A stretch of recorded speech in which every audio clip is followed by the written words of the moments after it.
just because you party with millionaires or bottle service is normal, like that could be someone's entire income that is being spent on bottle service. Right. And so the expectations, or you could date men who spend that much on bottle service, and they could gaslight you into thinking that they're going to be monogamous with you. 100%. Has that ever happened to anybody here? You guys ever had any friends that's happened to? Oh, I see some hands raising. Yeah. That's what I'm talking about. It's like, what happens is, instead of dealing with the reality of who you are and who you can get, I'm going to say this, and if it offends you, I'm sorry, but I'm going to say it again. I say this every episode. As a man, I can define my sexual market value by the attractiveness of the women who will have sex with me. As a woman, you can define your sexual market value by the status of the men who will commit to you. They are two different things. Yeah. And what's happened, unfortunately, is that because women want to take on the attributes of men, they think that their status is, their sexual market value is derived by the men they can have sex with. Mm-hmm. Drake would probably f all of you. I'm not trying to be an ass. Drake probably would have all. Drake doesn't seem to be super picky. His baby's mom was like, man. Wow, thank you. Yeah. No. I'm sorry. You guys are all really attractive. I'm sorry. I admit. I'm sorry. You're right, Sonia. You're right, Sonia. I apologize. Of course, he'd be lucky to have sex with all of you. My point is, because of that, now you're stuck at Drake for the rest of your life. Do you see the problem? That's the benchmark. I feel like I'm a different. Like I literally had. We can all feel like we're different. Okay. Yes. I feel like I've had all of this and this and this. I'm different. And now I don't have these expectations. I don't need a 6-foot man. I literally just, and it's not even like commitment either. Like, I mean, of course I like that, but like before I was with my man, I literally wanted to just, I was so tired of being in these abusive relationships that I wanted to use these men to the max. Like I was like, I'm gonna take this, I'm gonna take this, I'm gonna take this. And it wasn't until an emotional, intelligent man like that he was able to like, we like came to a balance of like, okay, I do want money, I do want some type of like, I want communication, like I want a lot of different things.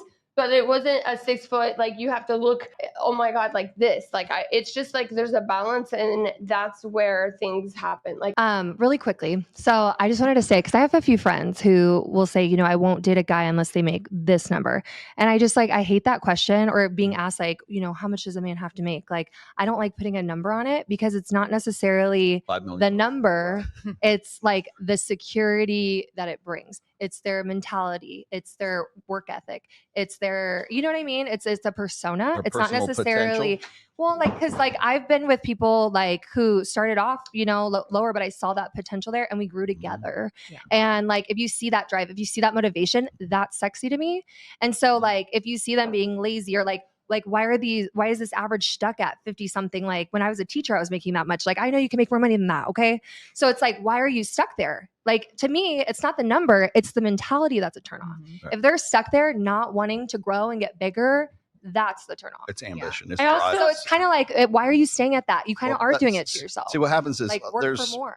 I'm going to quote Rich Cooper here real quick. Rich is famous for having said that women don't care about men's struggles. They only wait at the finish line and they the winners. While that is true, that is incomplete. The other part of that equation is not every girl is going to be the girl that's waiting at the finish line, and not every guy is going to be racing across the finish line at the same time. So you've got a guy who's in his mid-20s and he's got a lot of drive and a lot of ambition. He doesn't have a lot of money, but there's a personal potential that could or could not be there depending on how well he maximizes his own potential. So women are forced to make a bet. They're forced to make a bet, and using the collateral that they have with their sexual agency, with their good looks, with their youth. If you're in between the ages of 18 and 28, right in 23, 24, right there, and you're at the peak of your sexual market value, and you find a guy and you say, I really like this guy, I think he's going to be a winner in the future. I'm going to bet the remaining years of my peak sexual agency on this guy, because when this guy gets to be 35, 36, I'm going to be in the car with him when we go across the finish line, and all you bitches can go fuck off. Right. Because he's going to be with me, because I invested the capital, the sexual agency capital that I have right now in this dude. Most women won't do that. And I think the guy has more respect for that woman, because I think they know their intentions are more pure, right? Because they were there when it all started. Right. And helped For sure. But where the cop-out lies is like providership isn't just monetary. It isn't just I make like 1.5 or even 500 or even 300 a year. It's a package. It's like, if you, I would say this, I remember to my boyfriend who went on to sell his company to Yelp, and after we broke up, and had like a multi-$100 million exit after I paid the rent. And I was that girl that was like, why aren't you committing? Why aren't we moving in together? I was the worst. I'm going to admit that. but he wouldn't even pick a fucking daisy from the public park. It was like, throw the baby out with the bathwater. Like, if I can't buy you everything, I'm going to do nothing at all. You know, and I'm like, it's not about buying me anything. It's about any effort. I agree that it isn't that way with you. I disagree that it's not that way with most women. What do you want to say, Lolo? Well, I was going to say too, and if you're talking about waiting till your man gets to the finish line, you see that potential, you see that ambition. Well, what happens once he gets across the finish line? He leaves your ass for a white girl. When you get on, he leaves your ass for a white girl. Yeah. So that's where I think a lot of women get stuck too. Like, you might have this really great guy, but guess what? He's in his 50s. He's got millions of dollars, and all of a sudden, secretary got it. Yeah. The thing is, this is like, and that's another thing that's fucking women up today too, is because that mentality right there has been smashed into the social fabric of the last 4 generations of women. What are you going to do if you can't trust men? They are either Homer Simpson and they are just complete doofuses that need a woman to save him from himself. They're borderline abusers who are going to come and just like rake you over the coals. Or there's the new version, which is the incompetent guy who can't change a tire, can't drive a stick, can't tie a bow tie or necktie, whatever, can't do any of this. If daily effort. If those are the 3 choices that women have, you have to get the bag. You have to get the business. You have to get the college degree, which is much easier for you right now. You have to have all of this because if you can't trust this motherfucker to provide you with long-term security in the future, if it doesn't matter what his potential is, because even if he maximizes his potential, even if he's the best dude in the world, he could still turn into Gary Vee and go and divorce his wife who was with him when he was in his 20s, mid-20s, and now he's just married his little young chippy that was with him recently. Can I say something to her comment real quick? Of course, that's a risk, but that's a risk in any relationship, whether you're with them when they're already successful or if you start with them when they're, building.